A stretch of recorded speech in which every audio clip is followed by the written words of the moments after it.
Imagine you're sitting in, like, a dimly lit conference room at this massive mahogany table, Oh, right? it's setting the scene. I Yeah. like it. Yeah, we're going full legal thriller today. So, someone slides a heavy, unlabeled manila folder across the desk toward you. You open it, and you are totally expecting maybe the contents of a sealed deposition or a whistleblower's manifesto. Right, or like the leaked bylaws of some massive shadow corporation. Exactly. But what you're looking at isn't a blueprint for a shell company or a classified defense contract. It actually reads like a binding, ancient operational dossier for, well, for reality itself. Which is an incredibly sobering way to look at the universe, honestly. It really is. It's laid out with this cold, unyielding precision, like an ironclad legal brief detailing this massive architecture of absolute power. Yeah, and when you read a document like this, it completely strips away the illusion of randomness, or Well, chaos. absolutely. You realize you are not looking at poetry here. You're not even really looking at philosophy. You are looking at the foundational statutes, like the organizational chart, for a grid that dictates the terms of everything we experience. It's methodical, it's transactional, and it is, I mean, it's chillingly precise. It really is. So the document on the desk today for this deep dive is an excerpt from a text known as Klach, Pitchei, Chochma. Specifically, we're looking at chapter 19. And just for context, the translation we're pulling from today was done in 2005 by Abraham Greenbaum. We accessed it via the Sefaria library. Right. And our mission today, our objective, is to decode what this text is actually describing, because it's laying out this highly structured, unyielding system of power that is based entirely on 22 letters. 22 letters. Yep. And we are going to treat this text exactly like what it appears to be, right? A piece of hard evidence in a massive cosmic investigation. I love that framing. Okay, let's unpack this. Because when most of us hear the phrase 22 letters, we immediately think of an alphabet. Right, yeah. You think preschool. Exactly. Building blocks, basic communication, maybe the Hebrew alphabet specifically. We just assume it's a tool we use to express our own thoughts. But this text immediately pulls the rug out from under that assumption. I mean, if you come into this thinking about linguistics or grammar, You're in the wrong jurisdiction. exactly, Yeah. you are going to misinterpret the entire scope of the operation. Because the text does not treat these 22 letters as, passive symbols waiting to be read on a page. Not at all. It treats them as a rigid, mechanistic hierarchy. The exact phrasing used in the translation is that the letters consist of 22 different kinds of orders or arrangements. Orders or arrangements. Right. And the Hebrew term used there is siderum. And that word siderum, it just shifts the entire paradigm. It really does. Orders, arrangements, the language feels incredibly structural. It sounds like you're reading the charter for a federal agency where, everything is broken down into specific operational divisions. Yeah, but it's actually even more than just a division of labor. The text explicitly states that every single function has its own particular root. Okay. And that root is organized into these arrangements, these siderum-based, entirely on what it's supposed to accomplish. So it's totally customized to the task. Exactly. The quote from the text is, the quality and number of levels in each of these various orders or arrangements is an individual matter depending upon the intended function. Meaning there is absolutely no one-size-fits-all approach here. None at all. Yeah. It is a purely pragmatic, result-oriented system. Form follows function. Right. If an arrangement requires 5 levels of bureaucracy to execute its specific function, it gets 5. If it needs 50, it gets 50. Zero waste. It's the ultimate efficient organization. Let me make sure I'm wrapping my head around this, though. It's like discovering that the alphabet isn't a set of building blocks, but a network of highly specialized covert task forces. I mean, yeah, that's exactly it. If we look at this through that legal Grisham-style lens we were talking about, these 22 letters aren't letters at all. They are 22 distinct jurisdictions. Or operational units, yeah. Right. Each one is organized precisely for the specific mission it needs to execute. Because, in a normal legal system, you don't send antitrust lawyers to prosecute a homicide, right? Hopefully not. Right. And in this system, you don't use the third letter's arrangement to execute the 14th letter's function. They are totally compartmentalized. What's fascinating here is the text's absolute insistence on the jurisdictional boundaries of this system. It actually says, in total, the letters consist of 22 different kinds of orders or arrangements, no less and no more. No less and no more. Yeah, that phrase is doing a massive amount of heavy lifting in this dossier. Because think about human systems for a second. Oh, they're a mess. Exactly. Yeah. In a sprawling bureaucracy or huge corporation, you usually end up with totally redundant departments. Or, if a novel problem pops up that the current system can't handle, what happens? The CEO just spins up a new task force. Right. Human systems are flexible. They patch themselves. They expand. But not this system. But not this system. The text explicitly shuts down that possibility. 22. No less and no more. This is a mathematically perfect, airtight, closed loop. Man, no less and no more.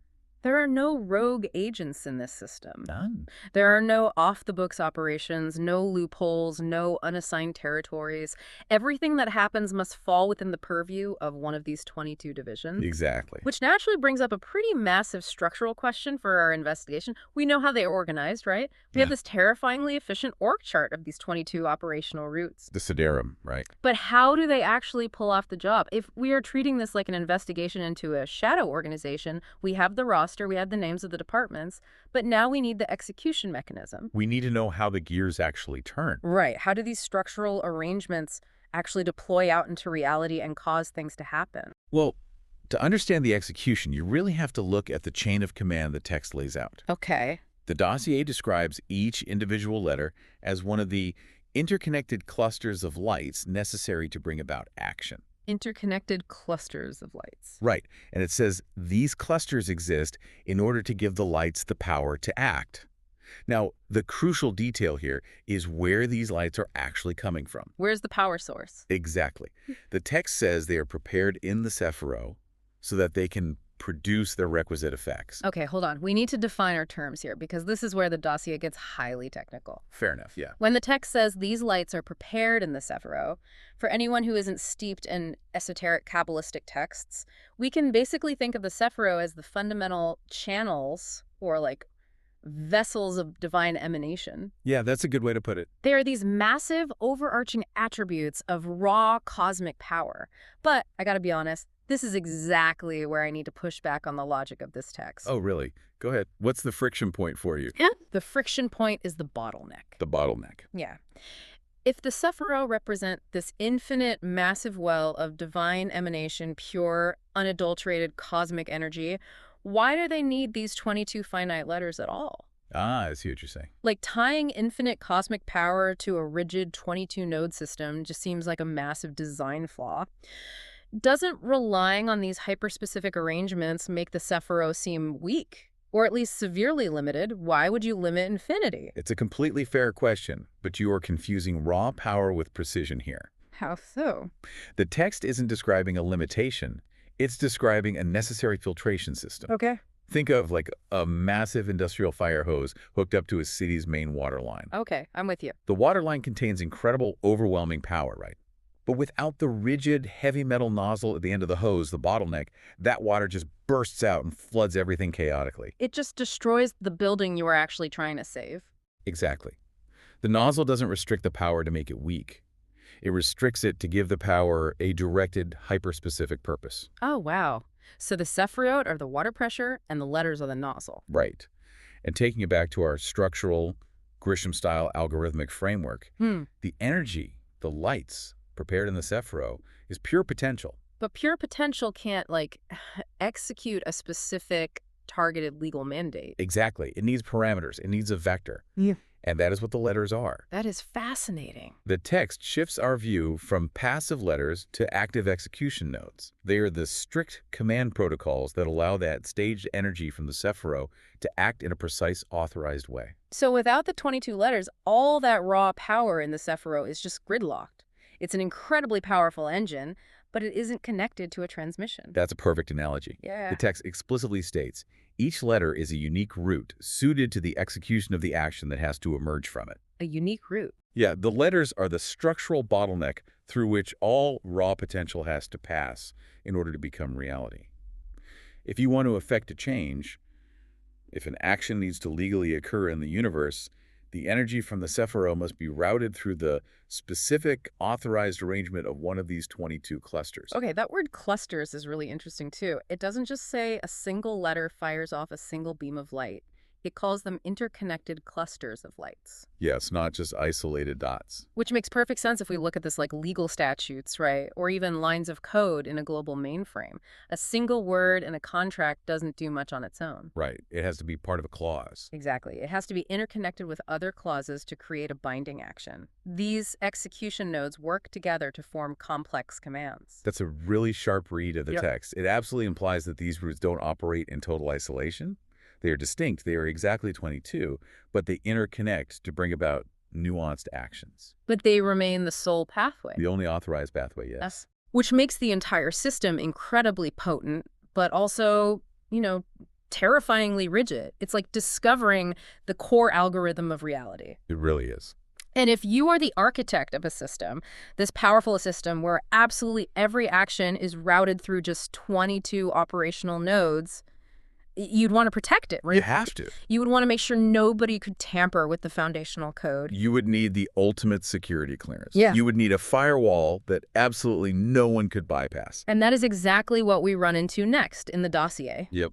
The hard stop. Because every deep investigation, every legal inquiry eventually hits a wall of classification, a door that simply cannot be opened no matter how high your clearance is, no matter how many subpoenas you issue. Right. You just hit a dead end. We've figured out how the system works, right? Yep. The Sefaria stage, the massive energy, the 22 letters act as the execution nodes to deploy it into action.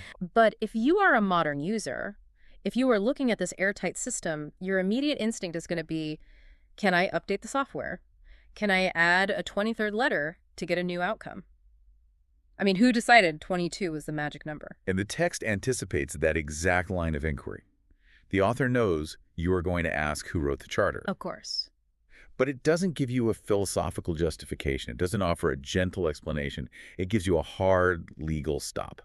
Here's where it gets really interesting. The text actually says, the reason why there are 22 is rooted in the first foundation, into which it is forbidden to inquire, as discussed earlier. Forbidden to inquire. Yeah.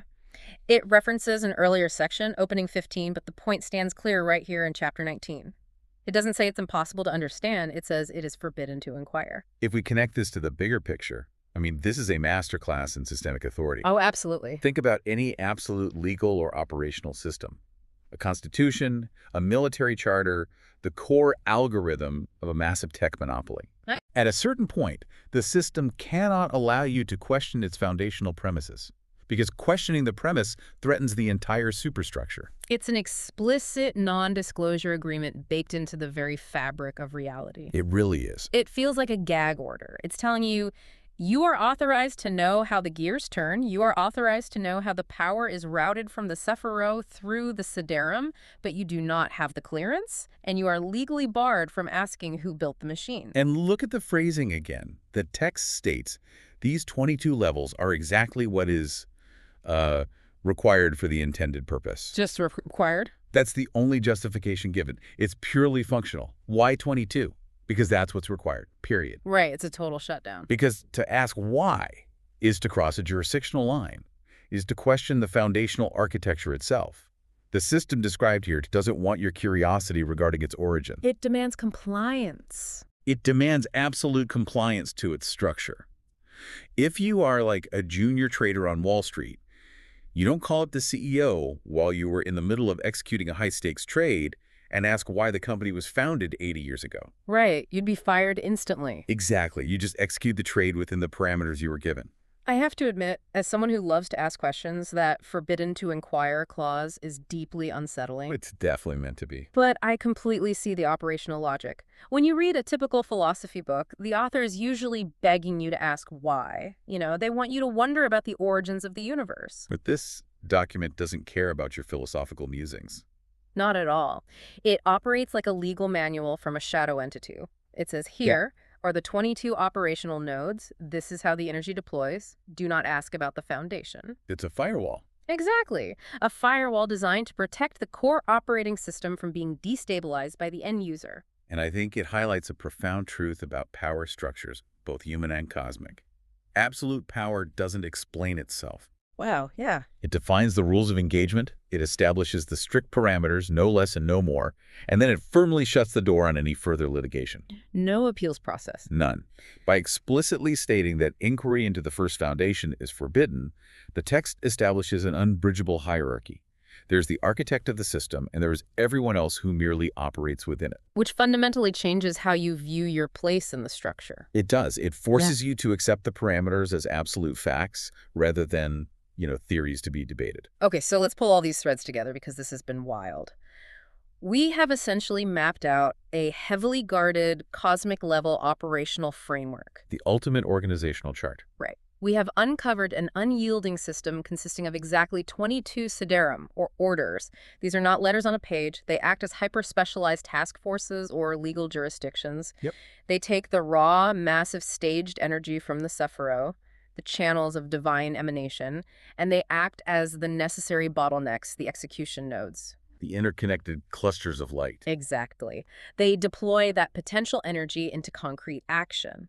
And this entire terrifyingly precise operation is walled off by a strict, legally binding firewall that explicitly forbids you from asking why the system was built this way in the first place. That is the operational dossier of Klach, Pitchei, Chochma 19 in a nutshell. It is a closed, perfect, unquestionable loop of cause and effect. It is a system that demands execution and forbids interrogation. Spot on. So what does this all mean for you, listening to this right now? Why should you care about an esoteric text from 2005 describing 22 letters as a classified operational grid? That's the real question, isn't it? Right. Think about the everyday tools you use to navigate your life. The words you speak, the emails you send, the texts you fire off, the legal documents you sign. We treat language as a tool we invented. We treat it as a simple, customizable user interface. Right, something we control to express our own random, spontaneous thoughts. We think we are the architects. Exactly. But what if it's the other way around? What if the everyday communication you use is actually just the surface level of this deeper, highly codified operational grid? That is a wild thought. When you speak, are you really creating something new? Or are you just unwittingly accessing one of these 22 execution nodes, routing energy from a massive source to execute actions behind the scenes? It forces you to completely reevaluate your relationship with intention and action. How so? Well, if every action requires a specific route or arrangement to manifest, then nothing is truly random. Every outcome, every change in your life is the result of a highly specific energetic deployment through a rigid structure. You're just pulling levers. Exactly. You are interacting with a heavily regulated mechanism, whether you realize it or not. Which leaves us with one final lingering mystery to investigate on your own time. Oh, I like where this is going. The text insists, absolutely insists, that these exact 22 arrangements are the sole authorized pathways to give the lights the power to act. No less, no more. Right. The system is airtight. But human experience feels messy. It feels chaotic. It rarely feels airtight. Exactly. So if every single authorized action in reality must route through these 22 specific routes, what happens if an action is required that doesn't perfectly fit the code? Oh, wow. What happens if you try to execute a command that falls outside the jurisdiction of those 22 nodes? That is the ultimate stress test of the system. Does the architecture hold? Does the system fail? Does reality essentially crash and throw an error code because a rogue variable was introduced? No. Or is the truth even more unsettling? Does it mean that absolutely every possible event, every triumph, every disaster, every mundane moment, every chaotic legal battle in the entire history of the universe has already been anticipated, codified, and legally authorized within just those 22 paths? That is a terrifying thought. Next time you look at a document, whether it's a legal contract or just a text message on your phone, Yeah. you might just wonder whose operational blueprint you're really reading.